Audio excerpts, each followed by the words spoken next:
Terima kasih atas kesempatan yang diberikan kepada kelompok kami. Kami dari kelompok 7 akan mempresentasikan proyek akhir mata kuliah ASK kami yang berjudul Prosesor 64 bit menggunakan sistem pipeline.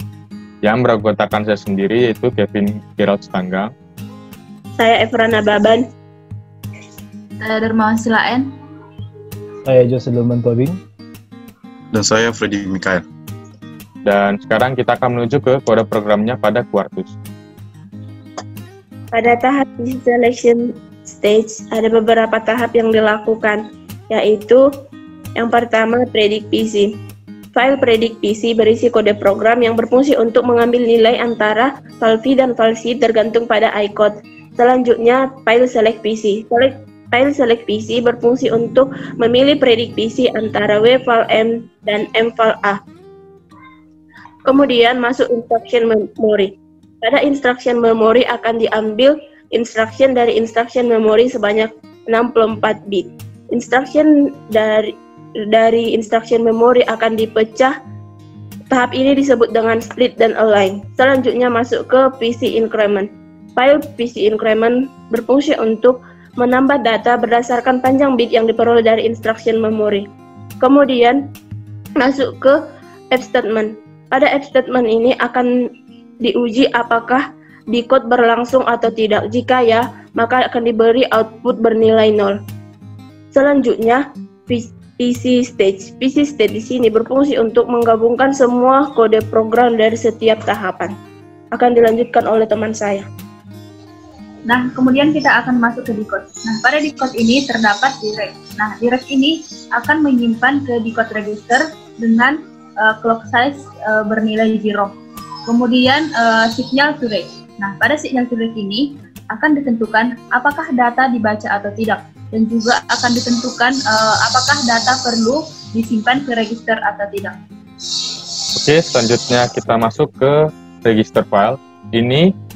File ini akan membawa memori dari source A dan juga source B, di mana output dari register A yaitu DR file A, dan pada register B ialah outputnya DR file B. Dan pada register akan menerima 4 buah sinyal, yaitu W file M, W file E, W destination M, dan W destination E. Di mana pada data W file M akan disimpan pada register W destination M, dan data pada W file E akan disimpan ke register W destination E. Selanjutnya akan dilanjutkan oleh teman saya. Nah, kemudian self forwarding A dan forwarding B. Nah, di sini akan diteruskan, akan memilih data yang akan diteruskan ke file A dan ke file B dari forwarding A dan forwarding B. Nah, pada sistem forwarding ini terdapat sebuah knob yang akan diminimalkan akan dikurangi seminimal mungkin dengan cara memforwarding data. Nah, tujuannya adalah agar tidak ada tabrakan antara satu data dengan yang lain. Nah, jika knob telah berkurang, akan memungkinkan komputasi program juga akan berkurang. Nah, kemudian ada decode stack. Nah, decode stack ini akan menggabungkan file-file yang ada pada decode. Kemudian akan dilanjutkan oleh teman saya. Ya, selanjutnya kita akan masuk ke SQ stack. Yang pertama kita akan membahas tentang SQ stack registernya. Nah, di sini akan proses penyimpanan dari sinyal decode stack akan dimasukkan ke register SQ stack. Selanjutnya, akan dipilih operan A, LUA, dan LUB pada file LUA, LUB VSDL-nya. Ini adalah operan akan digunakan untuk proses arithmetic operation nanti pada ALU stack-nya gitu. Nah, sekarang kita masuk ke ALU stack, ALU filenya. Di sini adalah proses arithmetic operation-nya berlangsung. Proses arithmetic berlangsung yaitu ada penjumlahan, pengurangan, ada sort, sama ada juga subtraction. Nah, selanjutnya ada satu lagi yaitu conditional code. Conditional code ini berfungsi untuk instruction jump dan instruction conditional move. Di mana ketika instruction-nya ini benar, maka akan terjadi pemindahan alamat dari instruction-nya. Jika tidak, maka akan diteruskan ke alamat PC increment berikutnya. Oke, selanjutnya akan jelaskan ke teman saya tentang memory stacking. Pada memory stake terdapat dua tahap, yaitu membrek dan data memory. Pada membrek adalah proses penyimpanan dari instruksi dari execute register menuju memory register. Pada memory register, sinyal start, icode, dan CND akan dilanjutkan penyimpanannya ke memory register. Kemudian, output dari proses ALU akan disimpan pada file E, dan pada file A akan terbagi dua jalur, yaitu menuju ALU dan menuju penyimpanan di memori. Selanjutnya, DSTE dan DSTM akan dilanjutkan penyimpanannya ke memory register juga. Kemudian pada tahap data memori, terdapat dua sinyal, yaitu memwrite dan memread. Jika sinyal masukan yang dikirim adalah memread, maka dalam prosesnya akan membaca data alamat dari address dan output atau memorinya akan disimpan ke write register. Jika sinyal yang diinput adalah memwrite, maka dalam prosesnya akan menuliskan memori pada address yang output atau memorinya juga akan disimpan ke write register. Selanjutnya akan dijelaskan teman saya. Oke, selanjutnya kita akan menuju ke W register seperti pada instruksi pada register file, di mana data dari memori akan dibawa dari source A dan juga source B, dan di mana output dari register A dan juga register B yaitu DR file A dan juga DR file B. Dan register akan menerima 4 buah sinyal seperti tadi, yaitu W file M, W file E, W destination M, dan W destination E, yang data pada W file M akan disimpan ke register W destination M, dan W file E akan disimpan ke register W destination E. Oke, selanjutnya kita akan menuju ke simulasinya langsung. Baiklah, tanpa berlama-lama langsung saja kita mulai. Basically, kita akan masuk ke program instruksinya sebagai fundamental kita untuk melakukan program instruction-nya. Inilah simple instruction dalam bahasa C yang akan kita proses nanti dalam prosesornya. Ini simple instruction. Nah, setelah itu kami mengubahnya ke assembly code dan hasilnya ada sebagai berikut. Ada 23 instruction. Instruction ini akan disimpan dalam instruction memory. Nah, inilah data untuk instruction memorinya. Oke, langsung saja kita mulai untuk mensimulasikannya. Baiklah, kita akan mulai ke clock cycle-nya ke 0 duluan. Proses inisialisasi pertama. Oke, seperti yang kita lihat bahwa inilah proses inisialisasi yang pertama. Pada clock cycle pertama akan terjadi pemanggilan instruction memory. Pada clock cycle pertama nanti yang terjadi hanya pada fetch state-nya. Nah, seperti yang tadi pada yang pertama, stack hanya fetch-nya ada hanya stack fetch aja yang bekerja, karena itu adalah yang pertama dalam proses siklusnya. Seperti yang kita lihat bahwa instruction push dipanggil, ini adalah instruction push-nya. Dan selanjutnya kita akan pergi ke clock cycle kedua. Pada clock cycle kedua akan terjadi dua stack bersamaan, itu fetch stack dan decode stack.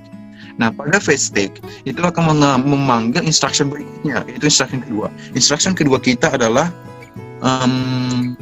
RF move L. Oke, RF move L akan dipanggil pada fetch stack untuk clock cycle kedua. Selanjutnya pada clock cycle kedua di decode stack, proses dari push instruction pada instruction yang pertama akan diteruskan ke decode stack, dan decode stack sudah berada di push instruction sudah berada di decode stack pada clock cycle yang kedua. Oke. Nah, selanjutnya masuk kita ke clock cycle yang ketiga. Nah, di clock cycle ketiga ini seperti yang kita lihat bahwa sudah ada 3 stack bekerja secara bersamaan.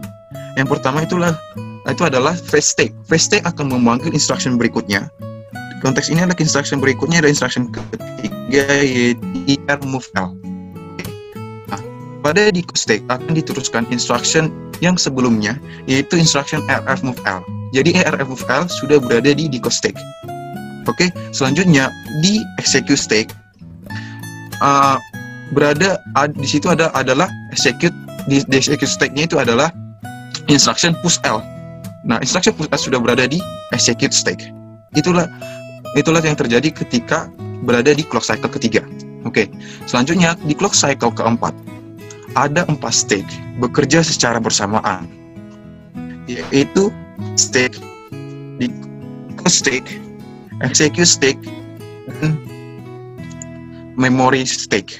Nah, seperti yang kita lihat bahwa pada phase take akan mengambil data berikutnya, data instruction berikutnya, yaitu instruction sub L. Oke, instruction sub L. Selanjutnya, pada decode stage akan meneruskan instruction sebelumnya, yaitu instruction IR move L. IR move L sekarang sudah berada di decode stage. Oke, seperti yang kita lihat di sini. Nah, selanjutnya pada execute stage, di situ perintah instruction dari IRR move L sudah berada di instruction execute stage-nya. Oke, selanjutnya masuk ke memori. Di memorinya itu instruction push sudah berada di memory stage-nya. Berarti pada clock cycle keempat sudah ada 4 instruction bekerja secara bersamaan dalam stage yang berbeda. Oke. Nah, selanjutnya pada clock cycle kelima, disinilah puncaknya bahwa ada 5 stage bekerja secara bersamaan. Jadi ada 5 instruction bekerja secara bersamaan di masing-masing stage-nya. Pada phase stage, oke, pada phase yang pertama itu akan memanggil instruction yang berikutnya, yaitu instruction kelima pada konteks kita kali ini, yaitu instruction IR move L. Oke, IR move L di sini, IR move L. Nah, selanjutnya pada decode stage akan diteruskan instruction sub L nya tadi. Berarti instruction sub L sudah berada di decode stage-nya, mengambil data dari memori, yaitu untuk register EAX dan ESP gitu. Nah, pada execute stage, instruction IR move akan dimasukkan ke dalam execute stage-nya. Ini instruction ketiga. Oke. Nah, selanjutnya instruction pada memory stage itu akan masuk instruction IRR move L, instruction kedua. Oke. Yang terakhir adalah instruction pada write stage-nya. Nah, disinilah push L sudah berada di write stage-nya. Di push L-nya inilah akhir dari instruction yang pertama di push L. Akan menyimpan data ESP EBP ke memori, dan %ESP itu adalah the top of the stack, itu akan melakukan proses aritmatik dan akan disimpan juga ke proses ke sinyal register ESP-nya. Nah, begitulah seterusnya. Oke, demikianlah simulasinya. Semoga dapat diterima dengan baik. Kembali kepada moderator. Oke, mungkin demikian presentasi yang dapat kami sampaikan. Kiranya ada perbuatan maupun perkataan yang salah atau kurang berkenan, mohon dimaafkan. Sekian dan terima kasih.